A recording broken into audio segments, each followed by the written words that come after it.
Welcome to our YouTube channel Jyoti Shikshalay. तो हमारा कल एग्ज़ाम हुआ था चंडीगढ़ का टीजीटी मैथ का, ठीक है। तो सब बच्चों का मतलब हो गया ठीक ठाक, क्योंकि पेपर था हमारा लेंथी और क्वेश्चन हमारे इजी थे, ज़्यादा टफ नहीं थे। मैंने आपको बोला था अगर आप क्वेश्चन प्रैक्टिस कर लोगे ना, जो मैंने आपको करवाया है कंप्लीट क्वेश्चन प्रैक्टिस, 2000 के आसपास वहाँ पे क्वेश्चन थे और प्रीवियस पेपर थे, तो वहीं से ये क्वेश्चन वहाँ पे आपके अटैम्प्ट हो गए थे। 2000 अगर आप क्वेश्चन प्रैक्टिस कर लेते तो आपके क्वेश्चन अटैम्प्ट हो जाते, क्योंकि मैंने पेपर का रिव्यू लिया है तो पेपर बहुत ही ईजी था। हम ये नहीं बोल सकते कि मुश्किल था, लेकिन बहुत ईजी था, लेकिन लेंथी पेपर था, ठीक है ना। ईजी पेपर के साथ ये लेंथी था। तो चलिए आज शुरू करते हैं। इसका हम पार्ट्स में सॉल्यूशन करेंगे। वो क्या है ना कि आपको अच्छे से समझ आ जाए, क्योंकि अभी हमारा नेक्स्ट जो एग्ज़ाम होगा वो DSSS का होगा, TGT और PGT का, ठीक है। सब बच्चों ने भर रखा है, तो उसकी तैयारी भी हम जल्दी ही शुरू करेंगे इस पेपर के सॉल्यूशन के बाद। तो हम आराम से बिल्कुल एक एक क्वेश्चन का अच्छे से सॉल्यूशन करेंगे, ठीक है। तो कोई जल्दबाजी नहीं है, पार्ट्स में ये वीडियो आपकी आएंगी। देखते हैं तो आज हम कितने क्वेश्चन यहाँ पे सोल्व कर पाते हैं, ठीक है। तो चलिए साथ के साथ आप मिलाते रहना, और अगर मेरी वीडियोस अच्छी लगे तो प्लीज़ मेरे चैनल को लाइक शेयर और सब्सक्राइब ज़रूर करना है, ओके। चलिए करें शुरू। तो पहला क्वेश्चन क्या कहता है, A and B be two subsets of a universal set U and A dash denotes the complement of A, then A union A intersection B dash is। ये हमारा जो है सेट D है, ठीक है। सेट D का paper है, ये मेरे पास बच्चे ने भेजा था, तो ये सेट D है। तो आप उस हिसाब से अपने क्वेश्चंस यहाँ पे चेक करते रहना अपने कोड के हिसाब से, ओके। तो देखिए क्या कहता है, A union A intersection B dash, इसकी वैल्यू हमें बतानी है। तो यहाँ पे डी मॉर्गन लॉ हम लगाएंगे, A यूनियन A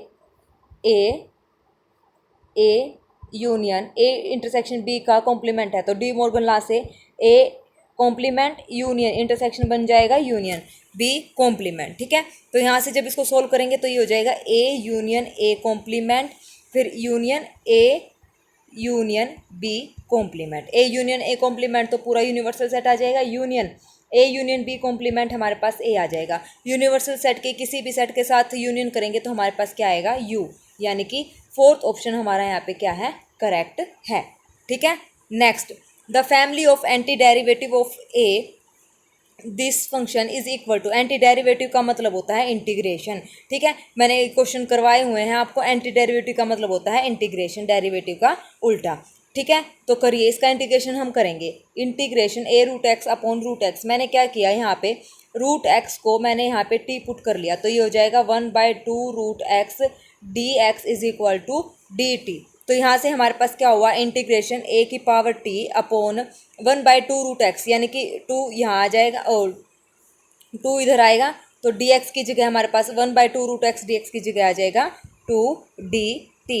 तो 2 हमारा बाहर आ गया, इंटीग्रेशन ऑफ AT dt, ठीक है। तो इंटीग्रेशन ऑफ AT dt हमारा आ गया। अब इसका इंटीग्रेशन करेंगे हम, इंटीग्रेशन करेंगे A की पावर t dt का, तो हमारे पास आ जाएगा 2 बाहर है, 2 बाहर है, A की पावर t अपॉन में log A, क्योंकि एक्सपोनेंशियल का इंटीग्रेशन करते हैं इसका A की पावर t का, तो हमारे पास A की पावर t log A, ये हमारे पास क्या आता है, इसका डेरिवेटिव आता है, ठीक है। ये क्या है हमारे पास, derivative, d upon d t derivative है, तो डेरिवेटिव है तो इसका इंटीग्रेशन हम करेंगे तो log A इसके अपॉन में आ जाएगा, ठीक है। तो हमारे पास क्या आया, 2A की पावर t log A, और A की पावर t को हमने क्या पुट, t को क्या पुट करा था, root x upon log A। अब यहाँ से आंसर मैच करो, देखो आंसर यहाँ पे क्या मैच हो रहा है, 2A raise to the power root x upon log A। तो यहाँ से देखिए, यहाँ से हमारा जो आंसर आएगा वो आएगा यहाँ से, ये भी नहीं होगा, क्योंकि ये log E A क्या होता है, log of A upon log of E, log of E कितना होता है हमारे पास 1, तो ये बन जाएगा 2 रूट A, सॉरी 2, ये हमारा बनेगा फर्स्ट ऑप्शन बनेगा 2A रूट एक्स, और ऊपर आ जाएगा log A, लेकिन हमारे तो नीचे log A चाहिए, तो फर्स्ट ऑप्शन यहाँ पे गलत। दूसरा ये हो जाएगा log E upon log A, तो 2 ऑफ A की पावर A रूट एक्स, तो यहाँ से हो जाएगा 2A root x upon log A, ठीक है। तो log E बेस E है, तो यहाँ से भी हमारा ऑप्शन ये क्या हो गया, करेक्ट, बी ऑप्शन हमारा यहाँ पे क्या हो रहा है, करेक्ट। सी भी देखिए, अब बेस 10 है, log बेस 10 भी हमारा क्या होता है, 1 होता है, तो यहाँ पे इन्होंने देखो क्या, इसको सोल्व करेंगे तो इसको हमारे पास क्या आएगा, log of A upon log 10, तो ये भी गलत है, ए और सी तो हमारा गलत है क्योंकि नीचे हमें लोग ही चाहिए। अब यहाँ पे देखो log of 10 upon log of a, तो log ऑफ बेस ए है तो log ऑफ 10 भी हमारे पास, log 10 की वैल्यू क्या होती है 1, तो यहाँ पे 2a into root x upon log A हमारे पास ये आ रहा है। ठीक है, तो यहाँ से देखो अब बेस ई पे भी हमारे पास क्या था, हमारा दूसरा ऑप्शन कौन सा करेक्ट था, बी ऑप्शन, और ये था डी ऑप्शन। अब इन्होंने बेस यहाँ पे कुछ लिखा नहीं हुआ, ना तो ई बता रखा ना 10, तो यहाँ से मेरे हिसाब से ये दोनों क्वेश्चन ही आपके यहाँ पे करेक्ट निकल रहे हैं, बी और डी।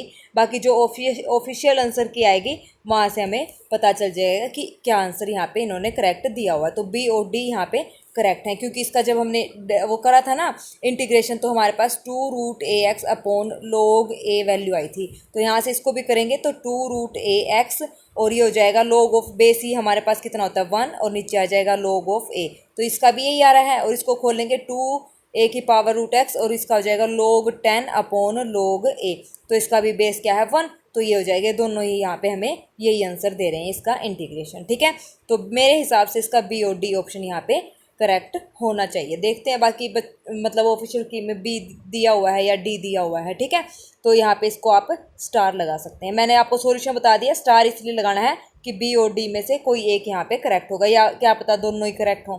किसी बच्चे ने बी लगाया हो तो उसका भी करेक्ट हो सकता है, डी लगाया तो उसका भी करेक्ट हो सकता है। ठीक है, चलिए next question, the value of lambda for which 4x की क्यूब, यहाँ से देखते हैं यहाँ पे 4x की क्यूब प्लस लैम्डा 2x। ये अब देखो मैंने नीचे वालों को क्या पुट कर दिया, log पुट कर दिया, क्योंकि इक्वल टू में log दे रखा है मतलब सोल्व करके, तो हमें लैम्डा की वैल्यू बताएं। तो 2x प्लस x की पावर 4 को मैंने t पुट करा, तो ये हो जाएगा 2x log 2 plus 4x cube is equal to dt और इंटू में यहाँ आ जाएगा dx। ठीक है, तो ये वैल्यू आ गई, ऊपर यही वैल्यू, तो यहाँ से इसको कंपेयर करो तो क्या आया 2x log 2 होना चाहिए प्लस में 4x की क्यूब, तो यहाँ पे लैम्डा की वैल्यू हमारे पास क्या है log 2। ठीक है, तो लैम्डा की वैल्यू क्या है log 2, वही log 2 अपॉन log e, तो किसके इक्वल हो गया log 2 के इक्वल। ठीक है, तो सी ऑप्शन अब यहाँ से पता चल गया ना। तो log बेस 10, अगर log 10 है तो उसकी वैल्यू क्या आ जाएगी 1, और log e भी हमारे पास 1 होता है, तो बी और डी इसके यहाँ पे करेक्ट है, इसका हमारे पास सी ऑप्शन करेक्ट है। ठीक है, log 2 आंसर आएगा। Next fourth question, if integration -1 to 3f(x) dx, तो यहाँ पे हम फंडामेंटल थ्योरम ऑफ अलजेब्रा लगाएंगे। क्या होती है fundamental theorem of algebra, integration a to b f(x) dx, fundamental theorem of algebra होती है f of b minus f of a, integration on limits. ठीक है, तो ये हो गया हमारे पास, तो यहाँ से सीधा वैल्यू पुट करो, तो ये हो जाएगा f of 3 minus f of -1 is equal to 3, ये हो गई फर्स्ट इक्वेशन। सेकेंड यहाँ पे पुट करो, 2 तो बाहर आ जाएगा, 2 का इंटीग्रेशन 2 से 3 करेंगे, माइनस का f ऑफ x करेंगे, तो f ऑफ x का f of 3 minus f of 2 is equal to 8, ये आ जाएगा। ठीक है, तो अब यहाँ से इसको सोल्व करेंगे तो 2 3 जा 2 इंटू 3 माइनस का 2 इंटू 2 माइनस का, ये हो जाएगा f ऑफ 3 प्लस का f ऑफ 2 बराबर है 8। ठीक है, तो ये हो जाएगा यहाँ से। अब यहाँ से देखो ये हो जाएगा 3 दूनी 6, 2 दूनी 4, 6 में से 4 गया 2, 8 में से 2 माइनस करेंगे तो 6, तो इसका मतलब हमारे पास जो इसकी वैल्यू आएगी हमारे पास आएगी f of 2 minus f of 3 is equal to 6, ये होगी सेकेंड इक्वेशन। फर्स्ट इक्वेशन थी f of 3 minus f of -1 is equal to 3, निकालना क्या है f ऑफ, यहाँ से ये निकालना है तो माइनस का 1 माइनस f ऑफ 2 ये निकालना है। ठीक है, इसकी वैल्यू निकालनी, तो यहाँ से इसको करेंगे ऐड करेंगे तो कैंसिल, तो यहाँ से आ जाएगा f of 2 minus f of -1 बराबर है 6 और 3 9। तो अब क्या निकालना है, माइनस है ना, तो माइनस यहाँ से कॉमन ले लो, तो ये हो जाएगा f ऑफ -1 माइनस का f ऑफ 2 बराबर है माइनस का 9। तो हमारा जो आंसर करेक्ट हुआ वो हुआ बी ऑप्शन यहाँ पे करेक्ट। ठीक है, तो बी ऑप्शन हमारा यहाँ पे क्या है करेक्ट है। Next, the area of the region bounded by the line वो curve y is equal to x square, y is equal to 2x, तो y is equal to x square is equal to y, parabola given है, line हमारे पास ये given है y is equal to 2x वाली। ठीक है, तो हमें ये वाला यहाँ पे एरिया निकालना है। ठीक है, x इज इक्वल टू 1, ये हमारे पास given x is equal to 1, 0 से 1। ठीक है, तो निकालो ये अपर कर्व ये लोअर कर्व पैराबोला वाला, तो अपर माइनस लोअर होता है एरिया, तो निकाल दो अपर माइनस लोअर, 0 से 1 2x माइनस हमारे पास क्या है एक्स स्क्वेयर, तो यहाँ से निकाल दो 2x² अपॉन 2 माइनस का x³ अपॉन क्यूब 0 से 1, तो ये हो जाएगा 2 से 2 कैंसिल, 1 माइनस 1/3, 0 पे तो 0, तो यानी कि 2/3। फर्स्ट ऑप्शन हमारा यहाँ पे क्या है, करेक्ट हो जाएगा 2/3। Next question, degree of the differential equation, ये इसकी डिग्री निकालनी है तो log ले लो बोथ साइड, तो ये हो जाएगा dy/dx is equal to log x, तो इसकी डिग्री कितनी है 1, तो सी ऑप्शन यहाँ पे क्या है, करेक्ट है। ठीक है, सी ऑप्शन यहाँ पे क्या हो जाएगा, करेक्ट। चलिए next question, if this cut orthogonally, दो कर्व, ये इक्वेशन हमारे पास गिवन है और ये क्या कर रहे हैं, ऑर्थोगोनली कट कर रहे हैं, देन द वैल्यू ऑफ के की वैल्यू हमें यहाँ पे बतानी है।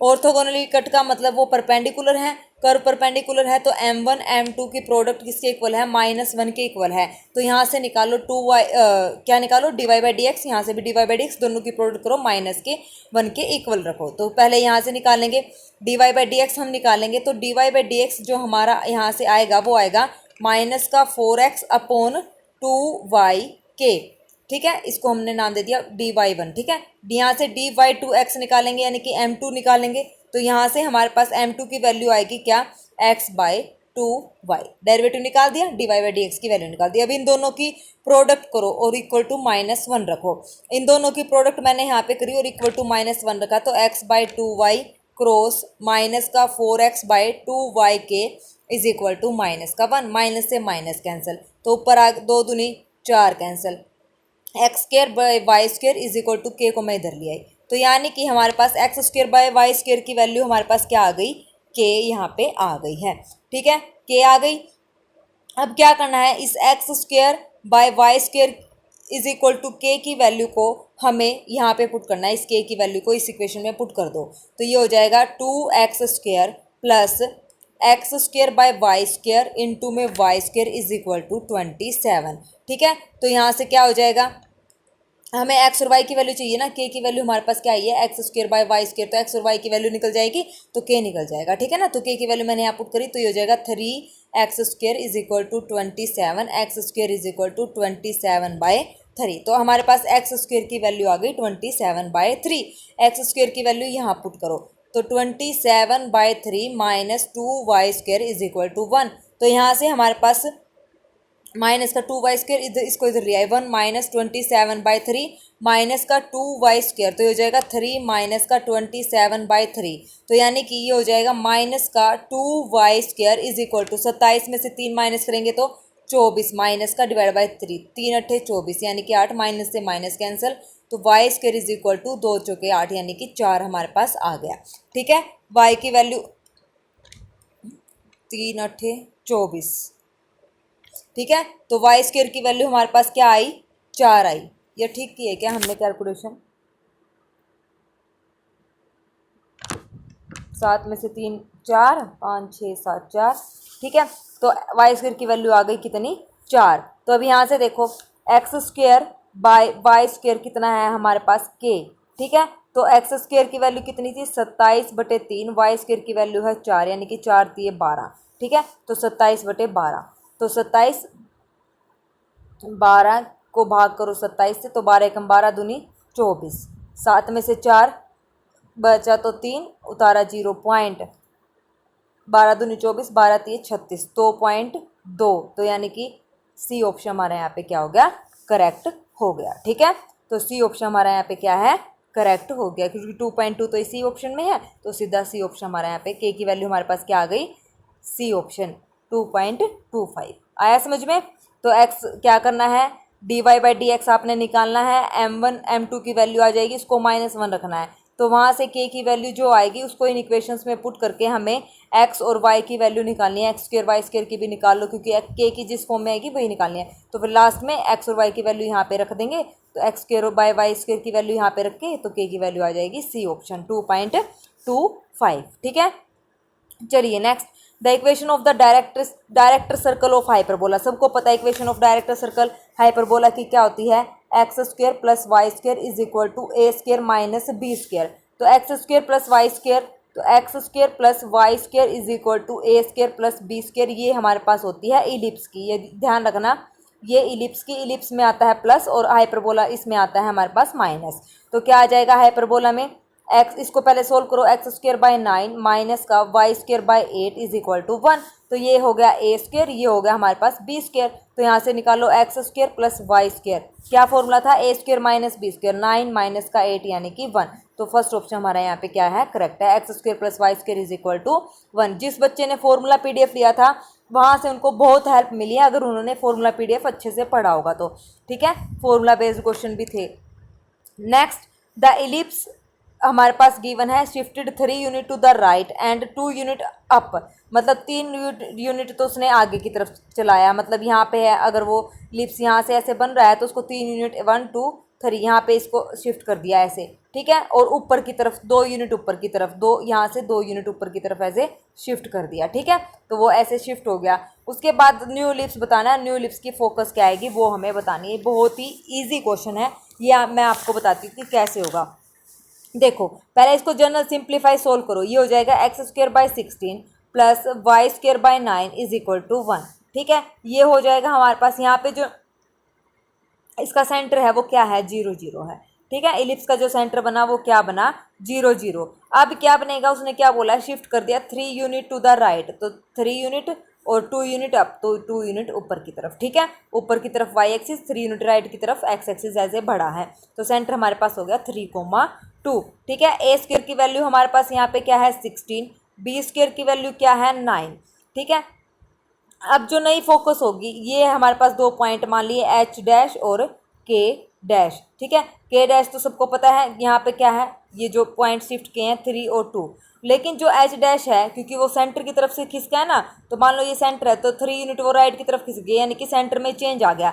तो सेंटर में सिर्फ एक्स एक्सिस में चेंज आया, ऊपर वाले में नहीं चेंज आया। ऊपर वाला 2 यूनिट ऊपर की तरफ खिसका है तो 2 यूनिट हमने यहाँ पे कर दिया 0 + 2, लेकिन इसके जो सेंटर में चेंज आया तो जो हमारे पास चेंज आएगा वो आएगा एच डैश प्लस माइनस सी। सी अब कैसे निकालते हैं, सी का फॉर्मूला हमारे पास क्या है, ये हमारे पास फोकस निकल जाएगी, एच डैश प्लस माइनस सी, ये है फोकस, ठीक है, फोकस का फॉर्मूला। अब यहाँ से सी कैसे निकलेगा, सी स्क्र का फॉर्मूला होता है ए स्क्र माइनस बी स्क्र निकालने का, तो सी यहाँ पे आ जाएगा ए स्क्र 16 माइनस 9 यानी कि 7, तो सी की वैल्यू हमारे पास आ जाएगी √7। तो हमारे पास जो फोकस आएगी, फोकस का फॉर्मूला क्या होता है, वही मैंने बताया था कि वो खिसका है ना, एक्स एक्सिस के खिसका है तो सेंटर में चेंज हुआ है, तो यानी कि एक्स की वैल्यू में H dash plus minus C comma में के डैश यानी कि 2 यूनिट अप, तो यहाँ पे 3 प्लस माइनस सी की वैल्यू क्या आई √7,2। तो आंसर हमारे पास क्या आएगा, यहाँ पे देखो डी ऑप्शन हमारे यहाँ पे करेक्ट हो रहा है, ठीक है। तो डी ऑप्शन हमारे यहाँ पे करेक्ट है। अगर लेफ्ट की तरफ होता ना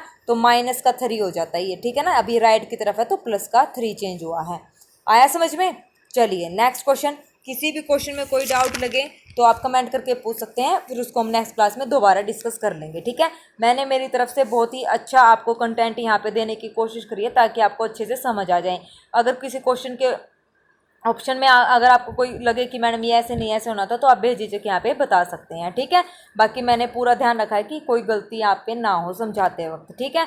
तो अब देखते हैं नेक्स्ट क्या कहता है, find the eccentricity of the hyperbola. Hyperbola की इसेंट्रिसिटी हमें बतानी है। फॉर्मूला क्या है इसेंट्रिसिटी का, e is equal to √1 + b square by a square, ये फॉर्मूला है, ठीक है ना, ये फॉर्मूला है। तो यहाँ से बस वैल्यू निकाल दो, इसको सोल्व करेंगे तो ये हो जाएगा एक्स स्क्र बाय 25 माइनस का y square by 11 is equal to 1। तो ए स्क्र कितना है 25, बी स्क्र कितना है 11, यहाँ पे पुट कर दो, ई इज इक्वल टू 1 + 11/25, 25 और 1 25 एकम 25, 25 और 11 36 किसका होता है 36, 6 का, और 25 होता है 5 का। तो सी ऑप्शन हमारे यहाँ पे क्या है करेक्ट है, 6/5। Next question, the parabola x square is equal to -4y is shifted left 2 units, ठीक है। अब ये शिफ्ट हुआ है लेफ्ट 2 यूनिट्स, मतलब ये एक्स एक्सिस है, इस ये एक्स एक्सिस है ना, तो यहाँ से लेफ्ट हुआ है यानी कि -2 हो जाएगा, ओके, -2 हो जाएगा। तो यहाँ पे क्या चेंज होगा, यहाँ पे हो जाएगा x + 2 का square is equal to -4y as it is हमारे पास रहेगा, ठीक है। तो डायरेक्ट इस न्यू पैराबोला की इक्वेशन हमारे पास ये आ गई, इसको हम लिख सकते हैं x² इज इक्वल टू -4, इसको लिख दिया कैपिटल Y। तो इस केस में हमारे पास क्या होती है y is equal to a, ठीक है। डायरेक्ट इसकी equation y is equal to a, तो y is equal to a क्या आएगा है यहाँ पे a की वैल्यू हमारे पास क्या है 1, तो y इज इक्वल टू 1 हमारे पास डायरेक्ट इसकी इक्वेशन आ गई है। -2 लेफ्ट हुआ ना, तो ये हो जाएगा x + 2, क्योंकि x plus 2 is equal to 0 करेंगे तो x माइनस का 2, यानी कि 2 लेफ्ट में सरक गया। ठीक है, आया समझ में? क्या किया मैंने, 2 लेफ्ट है तो x प्लस 2 का होल स्क्वायर। अगर इसमें होता ना 2 अप की तरफ होता, मतलब अप होता तो इसमें ऐड होता, डाउन होता माइनस होता। ठीक है, तो सेम ऐसे इसमें चलेगा। अब ये यहाँ पे कोई चेंज नहीं हुआ तो ये एज इट इज़, तो इसको मैंने लिखा एक्स स्क्वायर इज इक्वल, मैंने लिखा माइनस का 4 कैपिटल वाई। तो इस केस में हमारे पास क्या होती है, y is equal to capital y is equal to a. तो यहाँ से इसको कंपेयर करेंगे, ए की वैल्यू हमारे पास आई है 1, तो यहाँ पे रखेंगे वाई इज इक्वल टू 1 और वाई किसके इक्वल है, स्मॉल वाई के इक्वल।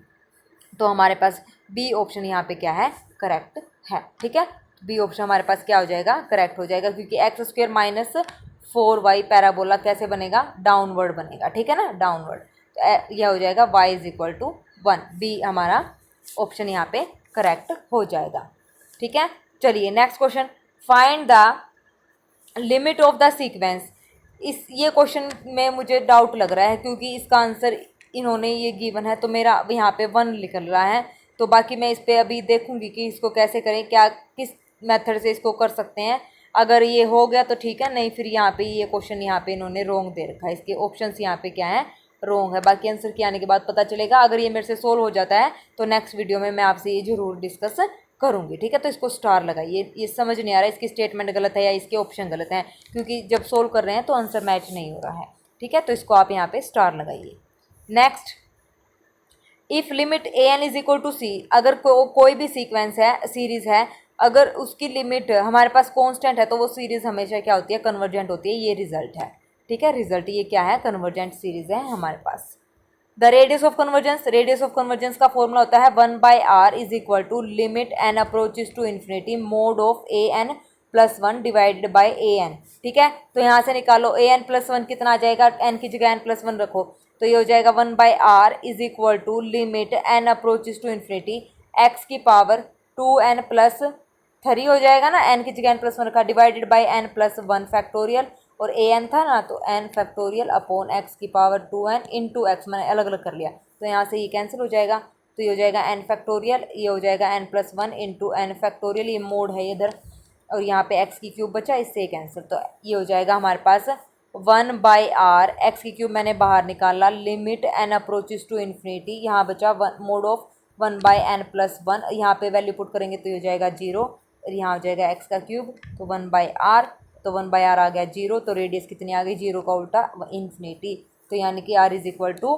इन्फिनिटी। बी ऑप्शन हमारा यहाँ पे क्या हो गया, करेक्ट हो गया। ठीक है, नेक्स्ट क्वेश्चन, द सीरीज, अब ये भी बताना है, ये भी हमारे पास कैसे होगा, ये सीरीज क्या है, कन्वर्जेंट है या डाइवर्जेंट है। तो क्या करेंगे, अब इसको भी वही कैसे सोल्व करेंगे, रूट टेस्ट, रेशो टेस्ट से, बाय रेशो टेस्ट यहाँ पे लगाएंगे। रेशो टेस्ट क्या कहता है, रेशो टेस्ट कहता है ए एन प्लस 1/an, इसकी लिमिट आप निकालिए। अगर लिमिट एल आ गई, फाइनाइट आ गई, तो एल अगर लेस देन 1 आया तो कन्वर्जेंट, अगर ग्रेटर देन 1 आया तो डाइवर्जेंट, अगर इक्वल टू 1 आया तो टेस्ट फेल हो जाएगा। तो रेशो टेस्ट हमें ये कहता है।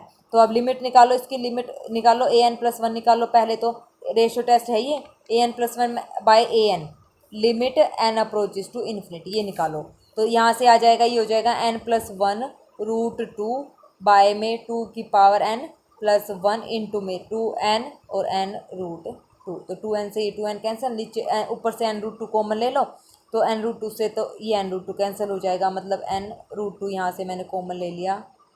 ठीक है, तो ये भी कैंसिल आउट हो जाएगा, और ये ऊपर मतलब हमारे पास बचेगा क्या, 1 प्लस 1/n की पावर रूट 2 डिवाइडेड बाई 2, ये हमारे पास यहाँ पे बचेगा। अब यहाँ पे पुट करेंगे लिमिट इन्फिनिटी, तो ये 0 1 की पावर रूट 2 1/2, और ये क्या होता है, लेस देन 1, तो ये हमारे पास सीरीज़ क्या आ गई, कन्वर्जेंट और कन्वर्जेस टू 0, क्योंकि 1/2 लेस देन 1 आया और ये 0 की तरफ जा रहा है, तो कन्वर्ज 0.5, तो कन्वर्जेस टू 0 हम यहाँ पे बोल सकते हैं। तो सी ऑप्शन हमारे यहाँ पे क्या है, करेक्ट है। ठीक है, 1 पे नहीं होगी क्योंकि हाफ 1 से छोटा आ रहा है ना, लेस देन 1 है। ठीक है, तो ये 1 पे तो कन्वर्जेंट है ही नहीं कहीं से भी, ना 2 पे कन्वर्जेंट है, तो 0 से 1 कन्वर्जेंट हो गई। ठीक है, ना ग्रेटर देन, अगर ग्रेटर देन 1 होती तो डाइवर्जेंट होती। अब ये क्या है, लेस देन 1, जो इसकी लिमिटिंग वैल्यू आई है 1/2 लेस देन 1, तो कन्वर्जेस टू 0, तो सी ऑप्शन हमारा यहाँ पे क्या है, करेक्ट है। Next question, for what value of x does the given series is, किस पे ये कन्वर्जेंट होगी, तो पहले इसकी nth टर्म लिख लो। nth टर्म इसने गिवन दे रखी है, बहुत ही आसान क्वेश्चन है ये। क्या है सीरीज n 0 से इन्फिनिटी -1/2 की पावर n x -3 की पावर n। जीरो पुट करेंगे तो क्या आएगा, n को जीरो पुट करेंगे तो इसकी पावर 0 तो 1, यहाँ पे भी क्या हो जाएगा 1, तो 1 1 पुट करेंगे तो माइनस का 1/2 इंटू एक्स -3, ये तो ये सीरीज आ जाएगी। तो यानी कि n 0 से इन्फिनिटी। अब हम क्या करें, अब हम इसकी क्या निकालें, रेडियस ऑफ कन्वर्जेंस निकालो। अब ये इंटरवल ऑफ कन्वर्जेंस पूछ रहा है, अगर इस टाइप से गिवन है ना, तो ये हमसे पूछ रहा है इंटरवल ऑफ कन्वर्जेंस क्या होगी। इंटरवल ऑफ कन्वर्जेंस के लिए हमेशा हमें रेडियस ऑफ कन्वर्जेंस यहाँ पे निकालनी होती है। तो इसकी रेडियस ऑफ कन्वर्जेंस निकालो, वही फॉर्मूला लगाओ, 1/r is equal to limit n approaches to infinity mod of an+1 divided by an। ठीक है, तो यहाँ से पुट करो, ये थी हमारी nth वैल्यू, तो यहाँ पे लगाएंगे, इसको जब सोल्व करेंगे an हमारे पास कितना है an। अब यहाँ से इंटरवल ऑफ कन्वर्जेंस निकालने के लिए ये नहीं लेंगे, हम सीधा an लेंगे -1/2 की पावर n। ठीक है, तो यहाँ से -1/2 की पावर n इंटू -1/2, मैंने अलग अलग कर लिया n+1 को, नीचे आ गया -1/2 की पावर n, तो ये कैंसिल, बाहर मोड है, तो रेडियस हमारे पास आ गई 2। कितनी आ गई 2। तो अब रेडियस ऑफ कन्वर्जेंस क्या, इंटरवल ऑफ कन्वर्जेंस क्या होगी, जो हमने ये था mode of x -3 is less then 2। ठीक है, क्या हो गया interval of convergence less than 2। तो अब यहाँ से सोल्व करेंगे, -2 less than mode of x -3 less than 2, या फिर हम उसको ऐसे भी कर सकते हैं, मैंने ये n+1 लिया था तो हमारे पास यही बचेगा मोड ऑफ x -3, इसलिए मैंने यहाँ पे वहाँ पे लिया नहीं था an+1 बाय an। ठीक है, जब कन्वर्जेंस चेक करते हैं ना तो सीधा nth टर्म ही उठा लेते हैं, x वाली टर्म छोड़ देते हैं, उसको हम बाद में ऐसे मोड लेके सोल्व करते हैं, जो रेडियस ऑफ कन्वर्जेंस आएगा लेस देन 2। ठीक है, तो अब ये मोड हट जाएगा यहाँ पे -2 के बीच, तो यहाँ से हो जाएगा -2 + 3 less than x less than 2 + 3 यानी कि 5, 3 में से 2 गया 1 less than x less than 5। तो हमारे पास आंसर आया डी ऑप्शन, हमारे पास यहाँ पे क्या हो गया, करेक्ट हो गया है। आया समझ में, डी ऑप्शन हमारे पास क्या हो गया, करेक्ट। चलिए next, degree of A zero polynomial. Zero polynomial की डिग्री क्या होती है, नॉट डिफाइंड होती है। सी ऑप्शन हमारा यहाँ पे क्या है, करेक्ट है। Next, find the value of c and d की हमें वैल्यू बतानी है। एग्जैक्टली डिवाइड हो रहा है इससे, तो इसका मतलब 2 इसका रूट है और 3 इसका रूट है, 2 और 3 इसके रूट है, तो यहाँ पे पुट कर दो, 2 इक्वेशन हमारे पास आ जाएंगी। 2 इक्वेशन हमारे पास क्या आएंगी, एक तो हमारे पास आएगी 28 + 2c - d, जब मैंने यहाँ पे 2 पुट करा तो 0, दूसरी जब मैंने 3 पुट करा तो हमारे पास आएगा, यहाँ पे 3 पुट करो 27 + 45 + 3c - d बराबर है 0। तो फर्स्ट और सेकंड को सोल्व करेंगे तो हमारे पास c की वैल्यू आ जाएगी -44। देखो यहाँ पे c की वैल्यू -44 कहाँ पे है, b और d ऑप्शन में, तो फर्स्ट और थर्ड हमारा गलत है। अब d भी निकालना पड़ेगा, तो d जब इसको मैंने सोल्व किया तो d हमारा आया -60, तो b ऑप्शन हमारा यहाँ पे क्या है, करेक्ट हो जाएगा। b ऑप्शन हमारा यहाँ पे क्या है, करेक्ट है। था ना इजी क्वेश्चन। चलिए नेक्स्ट, ये भी इजी है। x+1/x इज इक्वल टू 3, यहाँ पे स्केयरिंग कर दो बोथ साइड, तो ये जाएगा x² + 1/x² + 2 × ab, तो 2 इज इक्वल टू 3, तो ये जाएगा x² + 1/x² is equal to 3 में से 2 गया 1, सॉरी 3 3 9 था ना, स्केयरिंग करा था 9 - 2 यानी कि कितना हो गया 7। तो सी ऑप्शन हमारे यहाँ पे क्या हो गया, करेक्ट हो गया। ठीक है, सी ऑप्शन यहाँ पे क्या है, इसका करेक्ट है। Next, the degree of the polynomial इस मतलब अगर किसी भी पोलिनोमियल की डिग्री ऐसे पूछे जिसमें 2 वेरिएबल हमारे पास गिवन है x और y, तो वहाँ पे हमें क्या करना है, highest power of variable x and y देखनी है। x और y की हाईएस्ट पावर किस में है, तो ये कंबाइन इसमें है, तो 3 और 3 6, तो हाईएस्ट पावर क्या निकल के आ रही है इस इक्वेशन में, 6, तो बी ऑप्शन हमारा यहाँ पे क्या है, करेक्ट है। Next, which of the following is not a factor of the expansion. यहाँ से कॉमन लो, क्या कॉमन ले, देखो y³ x³ कॉमन आ रहा है, y³ और x³ मैंने कॉमन लिया, तो अंदर क्या बचा, y³ माइनस का x³ ये बचा, तो ये क्या है, फैक्टर बन रहा है इसका, बिल्कुल बन रहा है। xy भी कॉमन आ जाएगा, बिल्कुल आ जाएगा, y² x² कॉमन आ जाएगा, लेकिन y6 x6 यहाँ पे इसका कॉमन नहीं आएगा, तो ये फैक्टर नहीं है, तो इसका मतलब डी ऑप्शन हमारा यहाँ पे क्या है, करेक्ट है। Next, the area of the triangle formed by the line, ये लाइन गिवन है 2x - y, यहाँ से देख लेना, यहाँ पे बच्चे ने कैलकुलेशन कर रखी थी, तो यहाँ से देखो 2x माइनस वाई बराबर है 2, 2x प्लस 2y बराबर है 6 और x एक्सिस से बने त्रिभुज का क्षेत्रफल बताइए। x एक्सिस से बने मतलब कि ये x एक्सिस हो गया, जब ये y एक्सिस हो गया, ठीक है। 2x minus y is equal to 2, 2x plus 2y is equal to 6 की जब हम वैल्यू निकालेंगे तो ये इस टाइप से आएगा, मतलब इस टाइप से डायग्राम बनेगा, ठीक है। तो x एक्सिस से टच हो रहा है तो ये हो रहा है, ठीक है। तो क्या होता है त्रिभुज का 1/2 base into height.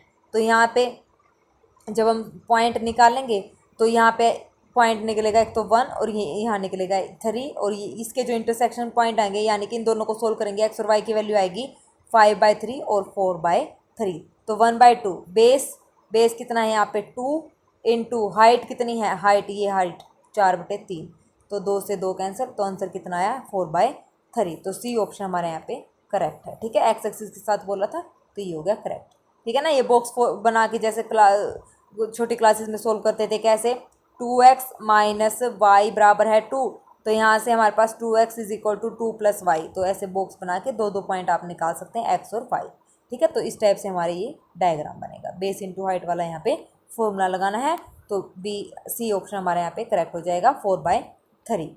Next linear inequality से क्वेश्चन है 2x plus 3 is less than equal to 0, तो 2x is less than equal to -3, x is less than equal to -3/2, तो ये बन गया -∞ टू -3 क्लोज्ड एक इंटरवल। दूसरा हमारे पास क्या आया x माइनस 2 यानी कि x is less than equal to 2, तो ये बनेगा -∞ से 2 क्लोज्ड। तो यहाँ से इन दोनों से कॉमन क्या आया, इन दोनों से कॉमन लाइन पे आइए, लाइन पे जब हम आएंगे तो ये है -∞, ये है -3 और ये है 2, तो एक तो हमारे पास बना -∞ से 3, दूसरा हमारे पास बना -∞ से 2। तो यहाँ से अब कॉमन क्या निकल रहा है, 3 से 2 कॉमन निकला है, तो -3 ये बनेगा हमारा बी ऑप्शन। यहाँ पे एक मिनट कॉमन देखना है, कॉमन ये -3/2 है, -3 नहीं है, -3/2, दोबारा बनाओ इसको, ये -∞, ये -3/2 और ये क्या है 2, तो इनमें जो कॉमन है वो क्या है, इनका इस पूरी लाइन में जो कॉमन आ रहा है तो ये वाला पार्ट निकल के आ रहा है, तो यानी कि हमारा जो ऑप्शन करेक्ट होगा बी ऑप्शन हमारे यहाँ पे क्या करेक्ट हो जाएगा, -∞ से -3/2 क्लोज, ठीक है। तो बी ऑप्शन हमारे यहाँ पे करेक्ट है। नेक्स्ट इन ए फ्रैक्शन, ये 10th क्लास का क्वेश्चन है, if numerator is increased, numerator by denominator, ठीक है। तो numerator is increased by 2, denominator is increased by 4, it becomes 5/6। एक इक्वेशन हमारे पास यहाँ से आ जाएगी। दूसरा, यदि अंश को 4 बढ़ा दिया जाए तो x प्लस 4 और हर को 1 घटा दिया जाए y minus 1 is equal to 7, ठीक है। तो यहाँ दूसरी इक्वेशन हमारे पास यहाँ से आ जाएगी। तो x और y की जब हम वैल्यू सोल्व करेंगे तो x की वैल्यू हमारे पास आएगी 3 और y की वैल्यू हमारे पास आएगी 2। तो इसने बोला है difference of denominator from, numerator से डिनोमिनेटर का डिफरेंस, न्यूमिरेटर हमारे पास कितना है 3, डिनोमिनेटर 2, तो 3 माइनस 2 कितना आ गया 1, तो सी ऑप्शन हमारे पास क्या हो गया करेक्ट हो गया है, ठीक है। Next question, 10 man and 14 boys can do a piece of work in 5 days। यहाँ पे हम लगाएंगे MDH, थोड़ा सा मसाला, ठीक है। क्या M का मतलब तो क्या होता है मैन, D का मतलब डे, H का मतलब आवर, इज इक्वल टू होता है कांस्टेंट, ठीक है। तो अब लगाओ यहाँ पे MDH 10 मैन है प्लस में 14 बॉयज़ हैं और कितने दिन में करते हैं, इनटू में 5 days बराबर है। उसके बाद 12 मैन और 20 बॉय प्लस में 20 बॉयज़ कितने दिन में काम करते हैं, 4 दिन में। इसको सोल्व करो, 5 ये हो जाएगा 50 मैन प्लस 14 पंजे 70 बॉयज़ इज इक्वल टू 12 चौके 48 मैन प्लस का 80 बॉयज़। तो इसको सोल्व करेंगे तो हमारे पास आ जाएगा 50 में से 48 2 मैन प्लस 70 में से 80 माइनस करेंगे तो 10 माइनस का 10 बॉयज़ इक्वल टू 0। तो इसका मतलब हमारे पास ये आया कुल मिला के आया 2m is equal to 10 boys. तो ये बहुत ही इजी कंसेप्ट था, ये हो जाएगा 10/2, तो 2/5, तो ये हो जाएगा m/b 5/1, तो 5:1, तो that of man with that of boys. तो रेशो आ जाएगा एक लड़के द्वारा किए जाने वाले काम से तुलना, तो 5:1, ठीक है। तो यहाँ से 4th ऑप्शन हमारा यहाँ पे क्या है करेक्ट है। 5:1। ठीक है, आया समझ में। तो चलिए, ये 25 क्वेश्चन आप लोगों के बहुत अच्छे से मैंने आपको एक्सप्लेन किए हैं। अब ऑफिशियल आंसर क्या आएगी उससे अच्छे से पता चल जाएगा कि क्या है। बाकी मेरे हिसाब से मैंने आपको बिल्कुल करेक्ट एक्सप्लेनेशन के साथ ये समझाए हैं, ठीक है ना। और आंसर की मैंने सोचा भी खाली आंसर की क्या ही दूँ, आप लोगों को मैं सोल्व ही करवा देती हूँ कि आपको समझ आ जाएगा कि क्वेश्चन कैसे हैं। ठीक है, तो अभी तक ये 25 क्वेश्चन हो गए हैं। किसी भी क्वेश्चन में आपको डाउट लगे तो आप बेझिझक पूछ लेना। और अगर मेरी वीडियोस अच्छी लगती हैं तो मेरे प्लीज़ टेलीग्राम चैनल को आप ज्वाइन कर लेना। वहाँ पे आपको सारे वीडियोस अपडेट PDF के रिकॉर्डिंग सब मिल जाएंगे। और जिन बच्चों ने DSSB TGT और PGT की तैयारी करनी है, ठीक है, तो PGT की तैयारी हम करेंगे पहले, क्योंकि TGT का सेम लगभग सिलेबस हमारा ये ग्रेजुएशन का आएगा। तो PGT का थोड़ा सा लेंथी सिलेबस इन्होंने दिया है और शायद अगस्त में हमारा एग्ज़ाम होने के चांस है, अगस्त और सितंबर में। तो हम PGT की तैयारी शुरू करेंगे। ये पेपर सोल्व होने के बाद सबसे पहले हम सिलेबस डिस्कस करेंगे कि क्या है। और फॉर्मूला PDF मैं आपको बार बार बोल रही हूँ, जिन बच्चों ने नहीं लिए ना तो अभी आप वो ले लीजिए फॉर्मूला PDF। जो मैंने जिन बच्चों ने मेरे से ले लिए उनके तो लिए तो बहुत बेनिफिट रहे हैं ये, क्योंकि फॉर्मूला से रिलेटेड ही क्वेश्चन पूछे गए थे। ठीक है, अभी भी आप लोगों के पास टाइम है, फॉर्मूला PDF जरूर लीजिए बेटा। कोई भी 1 से 30 चैप्टर्स हैं, सारे के सारे आपको बहुत ही हेल्पफुल रहेंगे आने वाले हमारे TGT PGT एग्ज़ाम में, क्योंकि ये सारे फॉर्मूला PDF हर एक चैप्टर जो है ये इम्पोर्टेंट यहाँ पे है, हर एक चैप्टर इम्पोर्टेंट है और हर एक चैप्टर के क्वेश्चन आपको यहाँ पे देखने को मिलेंगे।